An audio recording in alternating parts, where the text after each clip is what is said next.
നമസ്കാരം. പാലക്കാട് വോട്ട് പെട്ടിയിലായി കഴിഞ്ഞിരിക്കുകയാണ്. മൂന്ന് മുന്നണികളും വലിയ പ്രതീക്ഷയിലാണ്. ഏറ്റവും കൂടുതൽ ആരോപണ പ്രത്യാരോപണങ്ങൾ, വിവാദങ്ങൾ, അങ്ങനെ എല്ലാം കണ്ട ഒരു തെരഞ്ഞെടുപ്പായിരുന്നു പാലക്കാട് നടന്നത്. ഇത്രയും വലിയ വിവാദങ്ങൾ ഉണ്ടായ ഒരു ഉപതെരഞ്ഞെടുപ്പ് അത് ഈ സമീപകാലത്ത് ഉണ്ടായിട്ടില്ല. മൂന്ന് പ്രധാനപ്പെട്ട മുന്നണികൾക്കും ശക്തമായിട്ടുള്ള അടിത്തറയുള്ള ഒരു മണ്ഡലമാണ് പാലക്കാട്. നഗര ഗ്രാമീണ പശ്ചാത്തലമുള്ള മേഖലകളുടെ സാന്നിധ്യമുണ്ടെങ്കിലും മൂന്ന് പ്രധാനപ്പെട്ട മുന്നണികളെയും സംബന്ധിച്ച് അവിടെ രാഷ്ട്രീയപരമായിട്ടുള്ള ഒരുപാട് മാറ്റങ്ങൾക്ക് സാക്ഷ്യം വഹിച്ചിട്ടുള്ള ഒരു സ്ഥലം തന്നെയാണ് ഈ പാലക്കാട് എന്ന് പറയുന്നത്. പോളിംഗ് ശതമാനം ഇതിനേക്കാൾ വർദ്ധിക്കുമെന്ന് നമ്മളെല്ലാവരും തന്നെ പ്രതീക്ഷിച്ചിരുന്നു. 75% മുകളിലായിട്ടാണ് മിനിമം പ്രതീക്ഷിച്ചിരുന്നത്. എന്നാൽ അത് ഉണ്ടായില്ല. അത് പാലക്കാട്ട് വലിയൊരു ടെസ്റ്റിനുള്ള സാധ്യതയാണ് നൽകുന്നത്. അതോടൊപ്പം തന്നെ ഈ തെരഞ്ഞെടുപ്പിനോട് അനുബന്ധിച്ചുണ്ടായിട്ടുള്ള മാറ്റങ്ങൾ തന്നെ നമ്മളെല്ലാവരും തന്നെ ശ്രദ്ധിക്കേണ്ടതായിട്ടുണ്ട്. പ്രധാനമായിട്ടും ഇവിടെ CPMന്റെ സ്ഥാനാർത്ഥി, അതായത് പാർട്ടി ചിഹ്നത്തിൽ മത്സരിക്കുന്നില്ല. CPMന്റെ സ്ഥാനാർത്ഥി രംഗത്ത് വരുന്നതിന് പകരം സ്വതന്ത്ര സ്ഥാനാർത്ഥി P. സരിനാണ് മത്സരിക്കുന്നത്. സരിനാണെങ്കിൽ സമീപകാലം കോൺഗ്രസ് പശ്ചാത്തലം ഉണ്ടായിരുന്ന വ്യക്തിയാണ്. അത് വലിയൊരു വിവാദം തന്നെയാണ്.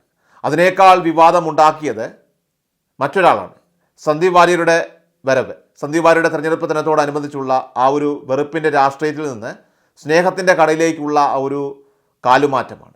ഇത് രണ്ടുമാണ് പ്രധാനമായും ഈ പുതിയ വിവാദങ്ങളെല്ലാം തന്നെ ഇപ്പോൾ കൊഴുപ്പിച്ചിരിക്കുന്നത്. പിന്നീടുണ്ടായിട്ടുള്ള ഓരോ വിവാദവുമാണ് നമ്മളെല്ലാവരും സുപ്രഭാതം അതുപോലെയുള്ള ഇതിലൊക്കെ നമ്മൾ കണ്ടതാണ് സരിൻ തരംഗം എന്നുള്ള വാർത്ത. അതോടൊപ്പം തന്നെ മുസ്ലിം വിഭാഗത്തിനെ കുഴപ്പിക്കുന്ന രീതിയിലുള്ള അഭിപ്രായങ്ങൾ ഉണ്ടായതും വലിയ വിവാദങ്ങളായിരുന്നു.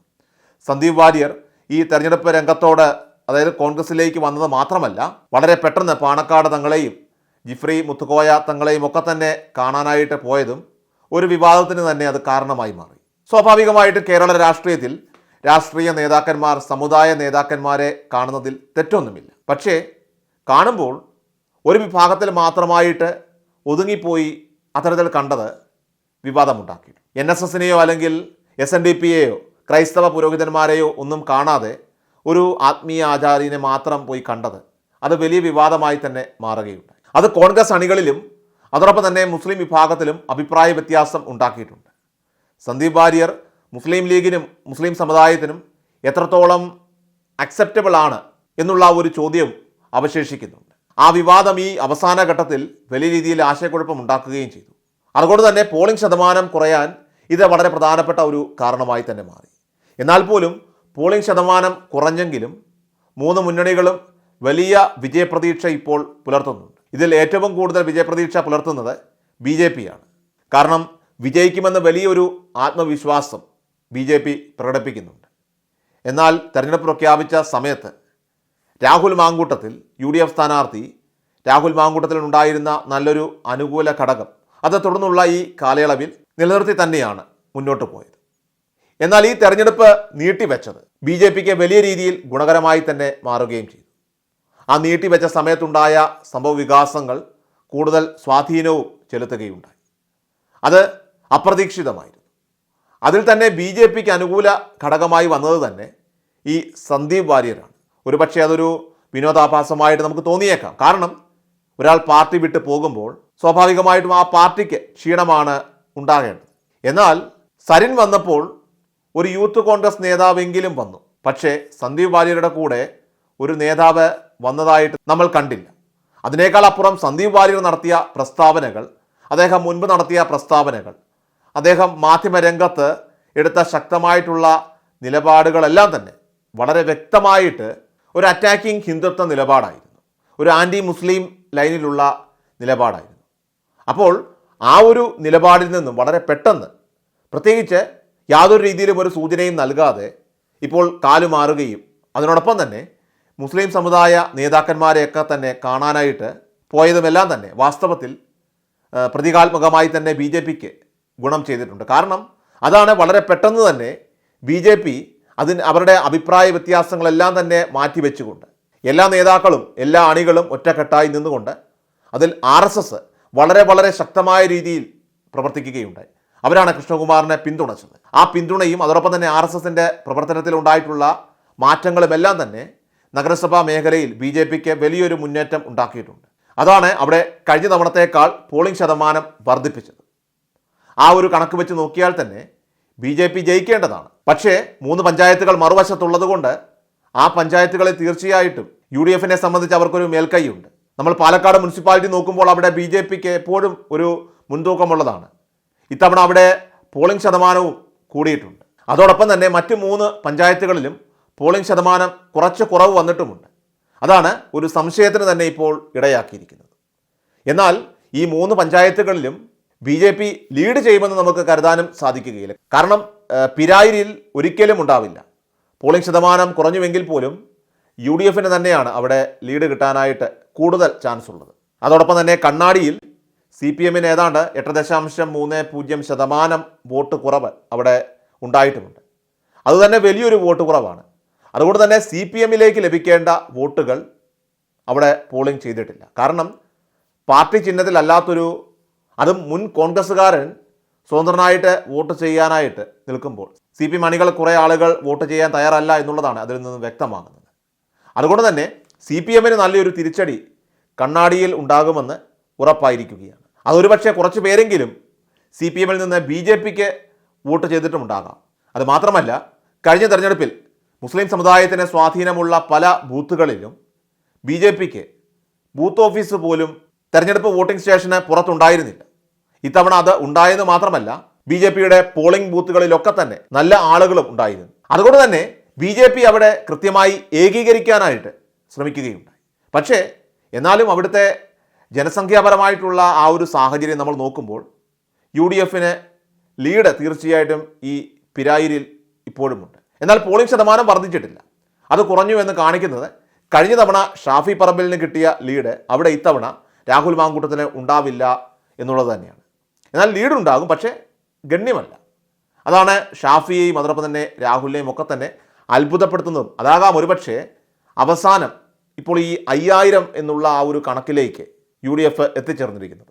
എന്നാൽ നമുക്കറിയാം, ആദ്യം ഒക്കെ വോട്ടിംഗ് തുടങ്ങിയപ്പോഴൊക്കെ അതിന് മുമ്പൊക്കെ ആയിട്ട് രാവിലെ ഒക്കെ അങ്ങനെ അല്ലായിരുന്നു പറഞ്ഞിരുന്നത്. 17,000 10,000 ഒക്കെ പറഞ്ഞ് ഇപ്പോൾ 6 അക്കത്തിൽ നിന്ന് 5 അക്കത്തിലേക്ക് മാറിയത് അതിൻ്റെ ഫലമായിട്ട് തന്നെയാണ്. അതൊരു വസ്തുനിഷ്ഠമായിട്ടുള്ള ഒരു അവലോകനം തന്നെയാണ്. കാരണം പോളിംഗ് ശതമാനം കുറഞ്ഞതും ഈ കണ്ണാടിയിലെ വരെ വോട്ടിംഗ് ശതമാനം അത് കുറഞ്ഞതും ഒരുപക്ഷെ ഇടതുപക്ഷത്തിനാണ് നഷ്ടമെങ്കിൽ പോലും ഇടതുപക്ഷം വോട്ട് വർദ്ധിപ്പിച്ചാൽ മാത്രമേ BJPയെ സംബന്ധിച്ച് അവർക്കത് ഗുണമുണ്ടാവുകയുള്ളൂ. ചുരുക്കത്തിൽ പറഞ്ഞാൽ UDFനുള്ള ആ ഒരു മേൽക്കൈ അത് കണ്ണാടിയിലും അതോടൊപ്പം തന്നെ ഈ പിരായിരിലുമുണ്ട്, അതോടൊപ്പം മാത്തൂരിലുമുണ്ട്. പക്ഷേ ഈ 3ലും കിട്ടുന്ന ഭൂരിപക്ഷം നഗരസഭയിലെ ഭൂരിപക്ഷമായി കഴിഞ്ഞ തവണ എങ്ങനെ ഷാഫി ജയിച്ചുവോ ആ രീതിയിൽ നഗരസഭയിൽ നിന്ന് വലിയ ഭൂരിപക്ഷമാണ് BJPക്ക് കിട്ടുന്നതെങ്കിൽ അതൊരു പക്ഷേ തീർച്ചയായിട്ടും BJPക്ക് ഗുണകരമായിട്ട് തന്നെ വരികയും ചെയ്യും.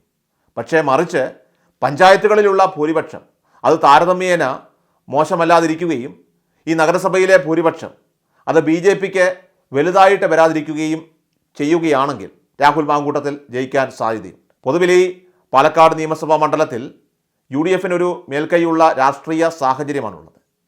UDFനൊരു മേൽക്കൈ തീർച്ചയായിട്ടും അവിടെയുണ്ട്. അപ്പോൾ ആ ഒരു മേൽക്കൈ ഇപ്പോഴും നിലനിൽക്കുമ്പോൾ വലിയ ഭൂരിപക്ഷം പ്രതീക്ഷിച്ച് അന്നൊപ്പം മത്സരിച്ചത് നമുക്കറിയാം മെട്രോമാൻ ശ്രീധരൻ ആയതുകൊണ്ടാണ് ഷാഫിക്ക് അത്രയും വോട്ട് കുറഞ്ഞു പോയത്. കാരണം അവർ രണ്ടുപേരും വ്യത്യസ്തരാണ്.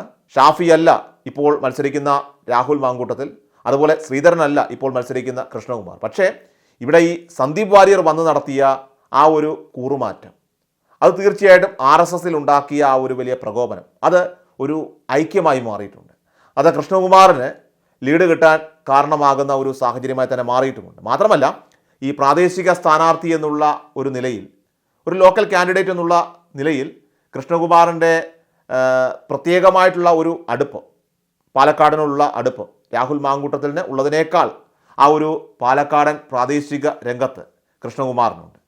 അത് നിലനിർത്തുവാനായിട്ട് ആ നഗരസഭാ മേഖലയിൽ അദ്ദേഹത്തിന് കഴിഞ്ഞിട്ടുമുണ്ട്. അതുകൊണ്ട് തന്നെ തീർച്ചയായിട്ടും മുനിസിപ്പാലിറ്റിയിൽ BJP നന്നായിട്ട് ലീഡ് ചെയ്യുമെന്ന കാര്യത്തിൽ യാതൊരു സംശയമില്ലാത്ത കാര്യമാണ്. പക്ഷേ അതിനെയും ടാലി ചെയ്യുന്ന ആ ഒരു ലീഡ് തൊട്ടിപ്പുറത്ത് ഈ 3 പഞ്ചായത്തുകളിലും വരേണ്ടതായിട്ടുണ്ട്. അങ്ങനെ വന്നാൽ രാഹുലിൻ്റെ ഭൂരിപക്ഷം വളരെ കുറഞ്ഞൊരു, അതായത് നേരിയൊരു ഭൂരിപക്ഷത്തിൽ മാത്രമേ തീർച്ചയായിട്ടും അവിടെ കോൺഗ്രസിനെ സംബന്ധിച്ച് പാലക്കാട് ജയിക്കാനും സാധിക്കുകയുള്ളൂ. എന്നാൽ പോലും ഭൂരിപക്ഷം കുറഞ്ഞു കഴിഞ്ഞാൽ പോലും 4000-നും അടുത്ത് ഭൂരിപക്ഷത്തിൽ രാഹുൽ മാങ്കൂട്ടത്തിൽ വിജയിക്കുമെന്ന് ഉറപ്പാണ്. ഇവിടെ BJPക്ക് വേണ്ടി RSS ശരിക്കും പറഞ്ഞാൽ നന്നായി പ്രവർത്തിച്ചിട്ടുണ്ട്. അവർ നന്നായി പ്രവർത്തിച്ചിട്ടുണ്ട്. പക്ഷേ അത് BJPക്ക് സാധ്യത കൂട്ടിയിട്ടുണ്ടെങ്കിൽ കൂടിയും അത് വിജയത്തിലെത്തില്ല എന്നുള്ള കാര്യം ഉറപ്പാണ്. കാരണം ഇവിടെ പ്രത്യേകിച്ചും ഈ പഞ്ചായത്ത് മേഖലയിൽ അത് വിജയത്തിലെത്താൻ സാധ്യതയില്ല.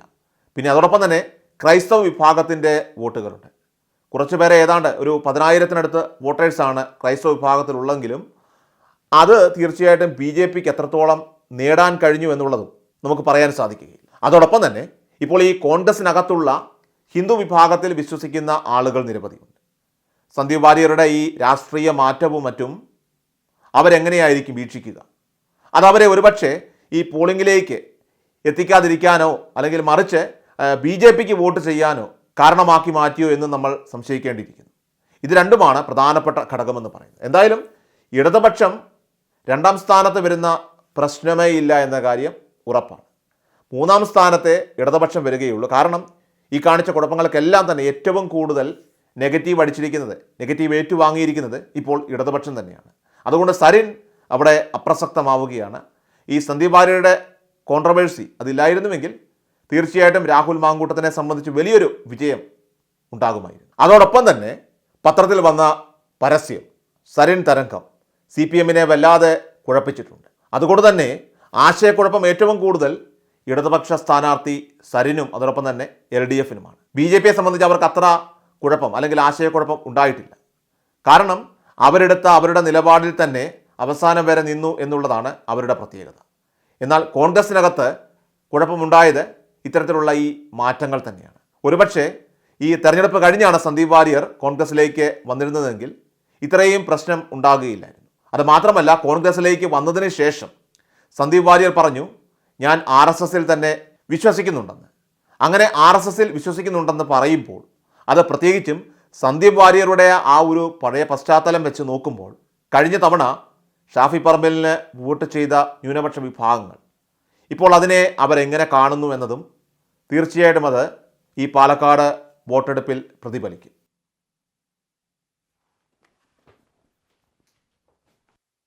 എല്ലാ ദിവസവും വാർത്തകൾക്കും യൂട്യൂബ് ചാനൽ സബ്സ്ക്രൈബ് ചെയ്യുക, ഫേസ്ബുക്ക് പേജ് ഫോളോ ചെയ്യുക. വാർത്തകളുടെ നോട്ടിഫിക്കേഷനായി ബെൽ ഐക്കൺ എനേബിൾ ചെയ്യുക.